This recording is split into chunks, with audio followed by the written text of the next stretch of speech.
ChatGPT has started a very intense conversation. He thinks he's the most revolutionary things he's done. Venture capital interest in AI startups has skyrocketed. Let's shift focus to the big boy Reliance Industries, which has teamed up with US-based chipmaker Nvidia to develop AI infrastructure in India, and the two companies will together develop India's own foundation. This is what hundreds of millions of gamers in the world plays on. It's a GeForce. Nvidia, the world's most famous GPU manufacturer, has achieved an outstanding market capitalization of USD $2.2 trillion, just behind Microsoft and Apple. Also, its revenue has been increasing tremendously from around $27 billion last year to $62 billion in January this year, which is staggering 125% increase.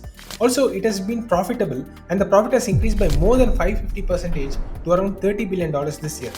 While we know that AI and ChatGPT has created this market demand from Nvidia, what we want to explore in this video is what is so special about Nvidia and it's significantly ahead compared to competition.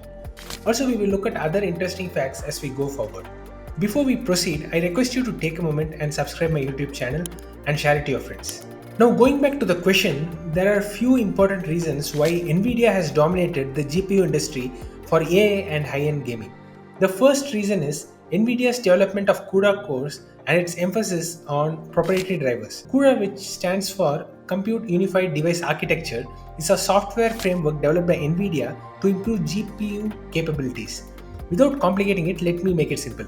If there are multiple tasks to be performed, won't it be more efficient if the tasks are performed in parallel? CUDA does the same thing for gaming and AI development. CUDA is a platform that can handle multiple tasks simultaneously, and it can help developers to process data much faster using raw computing power. Also, CUDA has been the leader in gaming space due to best performance and features like texture, compression, ray tracing, and most recently its integration with tensor cores has been a blessing for machine learning and AI field. The most important thing is CUDA has been enabled only for Nvidia GPUs, which gives the company an unfair advantage. But what does Nvidia competition like AMD use? Don't we have alternatives for CUDA? Yes, we have OpenCL and others, but they aren't very popular like CUDA, and certain researchers indicate that CUDA leads in speed and performance. However, times are changing and competition is catching up to rival Nvidia. Now, what is the second reason why Nvidia is so popular? The credit needs to be given to their marketing department. When GPUs were introduced, Nvidia decided to offer them at mega discounts to academic and research institutions. This enabled them to capture the market much early on.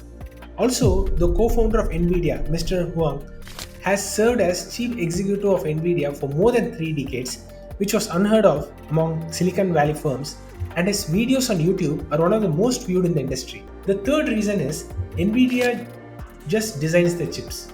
It doesn't manufacture it.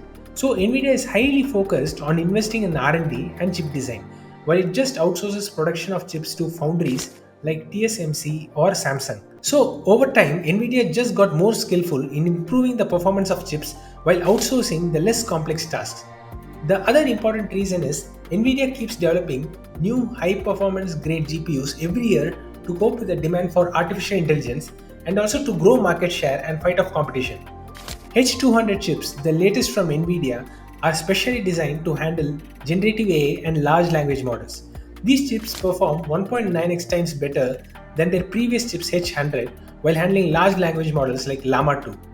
Also, Nvidia has more ambitious plans. Its chips B100 will perform more than twice as H200, and it has another bigger launch in 2025. Their continuous innovation in this GPU space, coupled with ever-increasing demand, is one of the most important reasons for commanding close to 90% market share in GPU market for AI development. Wait, but for whom is Nvidia manufacturing high-performance chips? Who has created so much demand in the market?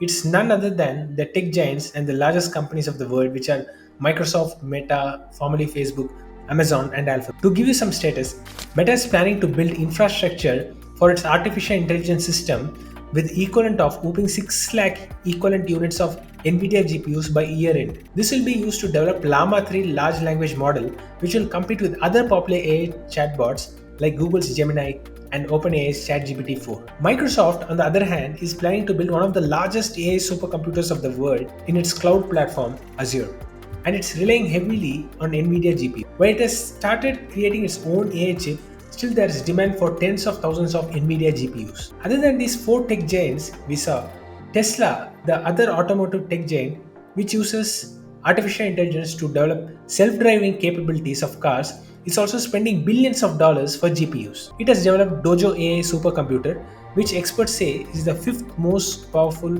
supercomputer in the world. While Nvidia commands 90% market share in GPU market, what about the rest 10%? Actually, there are competitors like AMD, Intel and few others who are fighting out Nvidia in market. AMD, which is second to Intel in discrete graphics market, has entered the AI market few months back in December 2020. Meta, Amazon, Tesla are already in the process of considering AMD GPUs as an alternative to Nvidia. Firstly, AMD GPUs MI300X are significantly cheaper, up to 4 times than its rival Nvidia's H100 GPU, which is a very good bargain.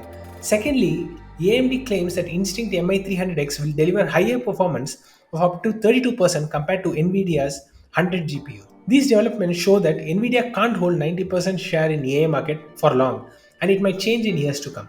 Also, in recent Nvidia filing, it has acknowledged Chinese chip maker Huawei as its biggest competitor.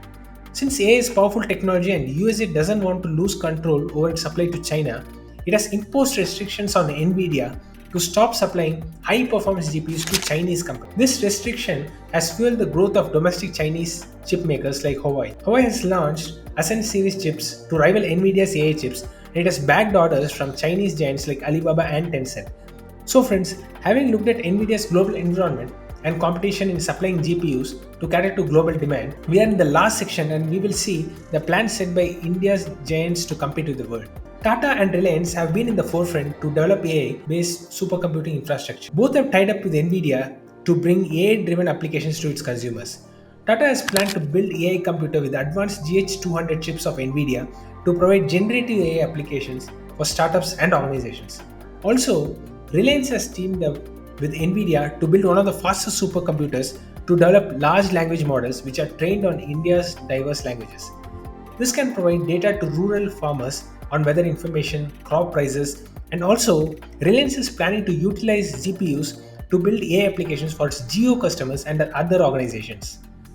In addition to the above conglomerates, there are IT service providers and data centers like Yota who have tied up with Nvidia to get access to GPU infrastructure and bring AI capabilities to India. While the AI race is only expected to grow for the years to come, its full impact for major consumers and population of India and the world can be seen only by the close of this decade. While AI continues to over-deliver and has a lot of surprises in store, we can reap the maximum benefit out of it and limit its negative contribution only when responsible AI policies are followed by all the stakeholders involved. Rather than saying more power to AI, it's better if we say more responsible power to AI. That's it for today, guys. Hope you feel satisfied with these insights. If you are interested to read on this, I have enclosed reference links in the description. Also, if you find this video valuable, please subscribe my YouTube channel and share it to your friends. These actions will motivate me to produce more videos, and if you have thoughts on AI developments which aren't covered, please drop it in comments. Take care, bye bye.